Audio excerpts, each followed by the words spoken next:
India today mood of the nation బీఆర్ఎస్కి ఒక shock ఇచ్చింది. రేపు స్థానిక ఎన్నికలకు సిద్ధపడుతున్నటువంటి వేళ అబ్బెబ్బే మీకు ఇంకా బలం పెరగలేదు అబ్బాయి, కాంగ్రెస్కే బలం పెరిగింది అని చెప్తోంది మూడ్ ఆఫ్ ది నేషన్లో.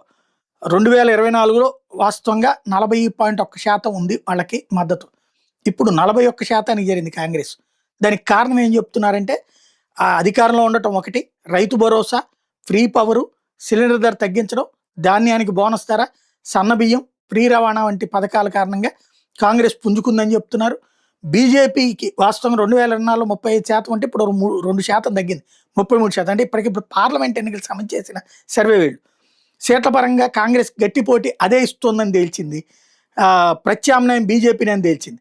బీఆర్ఎస్ వచ్చాడు 2024 16.6% ఓట్లు వస్తే ఇప్పుడు 18% స్వల్పంగా పెరిగింది. కానీ సీట్లు గెలిచే స్థాయి పార్లమెంట్ ఎన్నికలు ఎప్పటికిప్పుడు జరిగితే అక్కడ గెలవదు అన్నటువంటిది చెప్పుకొచ్చింది. ఇది బీఆర్ఎస్కో రకంగా పెద్ద దెబ్బే. ఎప్పటికిప్పుడు ఎన్నికలు జరుగుతూ 2024లో కాంగ్రెస్ బీజేపీ 8 సీట్లు గెలిచినాయి కదా. ఇప్పుడు కూడా కాంగ్రెస్ ఓట్ల శాతం 2% పెరిగి 1-2 సీట్లు అదనంగా రావచ్చు, బీజేపీ ఓటు శాతం అట్లాగే ఉండి 1-2 తగ్గచ్చు అన్నటువంటి కోణాన్ని ప్రొజెక్ట్ చేసింది.